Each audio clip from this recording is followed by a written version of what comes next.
ಈ ಯುದ್ಧ ಪಾಶ್ಚಿಮಾತ್ಯ ದೇಶಗಳಲ್ಲಿ ನಡೆದ ಯುದ್ಧ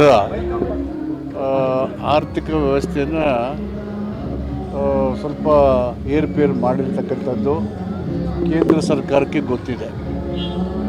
ಪೂರ್ವಭಾವಿಯಾಗಿ ಅವ್ರನ್ನೆಲ್ಲ ಅವರು ತಯಾರಿಯನ್ನು ಮಾಡ್ಕೋಬೇಕಾಗಿತ್ತು.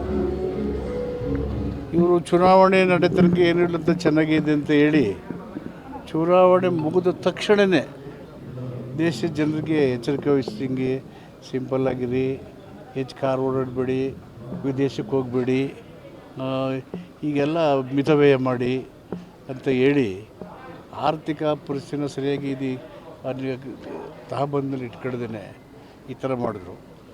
ಕೋವಿಡ್ ಬಂದ ಸಂದರ್ಭದಲ್ಲಿ ಹೀಗೆ ಮಾಡಿದ್ರು. ಅವರು ಗಂಟೆ ಹೊಡೀರಿ, ಪೂಜೆ ಮಾಡಿ, ದೀಪ ಹಚ್ಚಿ, ಜಗಟೆ ಬರೆಸಿ, ಚಪ್ಪಾಳೆ ಹೊಡ್ರಿ ಅಂತ ಯಾಗುತ್ತವೆ ಇವಾಗೆಲ್ಲ.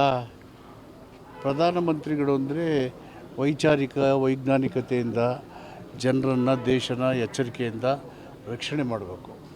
ಸಂವೈಧಾನಿಕ ಜವಾಬ್ದಾರಿ ಮತ್ತು ಕರ್ತವ್ಯಗಳನ್ನು ಯಶಸ್ವಿಯಾಗಿ ನಿರ್ವಹಣೆ ಮಾಡಬೇಕು.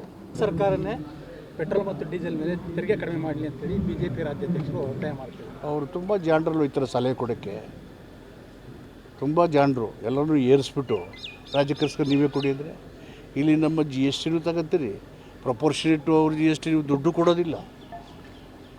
ನಮ್ಮ 1 ಲಕ್ಷ ನೀವು ಸಂಗ್ರಹದ ಕೊಡೋದೇ less than 15%. Second highest tax collection state in the country. ಹೀಗಾಗಿ ಇದನ್ನು ಮಾಡೋದಿಲ್ಲಲ್ಲ. ಸೊ ಜನರ ಬಗ್ಗೆ ಅವ್ರಿಗೆ ಕಾಳಜಿ ಇಲ್ಲ. ಸರ್, ಕೊಪ್ಪಳದಲ್ಲಿ